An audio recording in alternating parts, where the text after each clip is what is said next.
warahmatullahi wabarakatuh. Perkenalkan, nama saya Najwa Arifah Budi Anggraini. Saya berasal dari SMA Negeri 1 Tengaran, kelas 10 MIPA 4, nomor absen 25. Di sini, saya akan menjelaskan tentang klasifikasi dan morfologi tanaman pepaya. Tanaman pepaya mempunyai nama latin Carica pepaya atau betik yang berasal dari genus Carica Meksiko Selatan dan juga Amerika bagian selatan. Tanaman pepaya juga sudah menyebar luas dan banyak dibudidayakan oleh penduduk tropis untuk dimanfaatkan bunga, buah, dan juga batangnya. Tanaman pepaya mempunyai daerah cabang yang cukup sedikit, bahkan hampir tidak ada. Tanaman ini dapat tumbuh hingga ketinggian 5-10 meter. Bentuk daun pada tanaman pepaya adalah menyirip 5, pada bagian ujungnya memanjang ke bagian tengah lubang. Bentuk buah pada tanaman pepaya adalah bulat memanjang, pada ujungnya berbentuk runcing. Warna pada buah pepaya adalah hijau tua pada saat muda, hijau pada saat sudah tua, bahkan kuning ketika matang. Manfaat tanaman pepaya: yang pertama, menguatkan sistem imun, mencegah penyakit jantung, baik untuk pencernaan, mencegah penyakit asma, mencegah penyakit diabetes, dan masih banyak lagi. Selanjutnya adalah penjelasan tentang klasifikasi dan morfologi tanaman pepaya.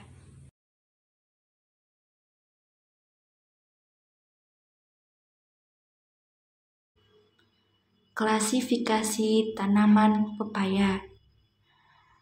Nama ilmiah pepaya atau nama latin pepaya adalah Carica pepaya. Klasifikasi tumbuhan pepaya adalah sebagai berikut: Kingdom Plantae, Subkingdom Viridiplantae, Infrakingdom Streptophyta, Superdivisi Embryophyta, Divisi Tracheophyta, Subdivisi Spermatophytina, Kelas Magnoliopsida, Superordo Rosaceae, Ordo Brachyceles, Family Caricaceae, Genus Carica L, dan spesies Carica pepaya L.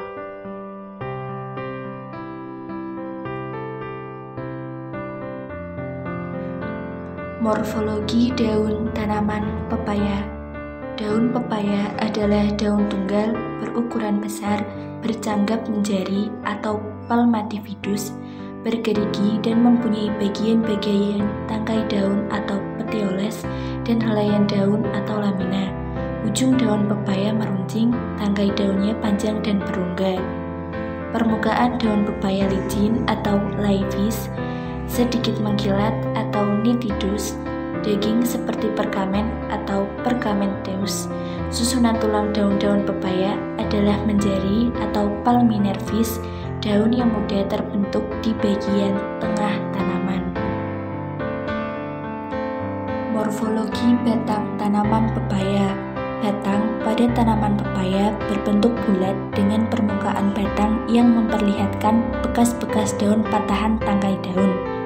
Arah tumbuh batang tanaman pepaya yaitu tegak lurus, batangnya berongga dan tidak mempunyai cabang atau bercabang sedikit.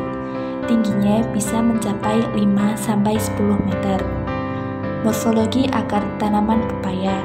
Akar atau radix pepaya adalah akar dengan sistem akar tunggang. Karena akar lembaga tumbuh terus menjadi akar pokok yang bercabang-cabang menjadi akar-akar yang lebih kecil. Bentuk akar tanaman pepaya bulat dan berwarna putih kekuningan. Morfologi bunga pepaya. Bunga pepaya termasuk bunga majemuk yang tersusun pada sebuah tangkai. Kelopak bunga majemuk duduk pada tangkai daun. Ada 3 jenis bunga pada tanaman pepaya, yaitu bunga jantan, maskulus, bunga betina, femikulus, bunga sempurna, hermaprodit. Kelopak bunga terletak dalam satu lingkaran dengan 5 spala yang saling menempel. Mahkota dalam satu lingkaran dengan 5 petala yang saling berlepasan. Ginesium dengan 5 pistilum saling berlekatan dan saling menumpang. Tanda bunga tanaman pepaya majemuk, pentasiklis, primer, dan simetri actinomorf. Morfologi buah pepaya. Jenis buah pepaya merupakan buah sejati tunggal. Buah sejati tunggal adalah buah sejati yang terdiri dari bunga dengan satu calon buah saja. Buah ini dapat berisi satu biji atau lebih, dapat pula tersusun dari satu atau banyak daun buah. Pepaya juga termasuk ke dalam golongan buah buni, artinya adalah daging buah mempunyai dua lapisan, lapisan luar yang tipis dan kaku seperti kulit, dan lapisan dalam yang tebal, lunak, dan berair. Bagian lapisan dalam ini biasanya dikonsumsi. Sekian video tentang klasifikasi dan morfologi dari saya. Sekian, wassalamualaikum warahmatullahi wabarakatuh. Terima kasih.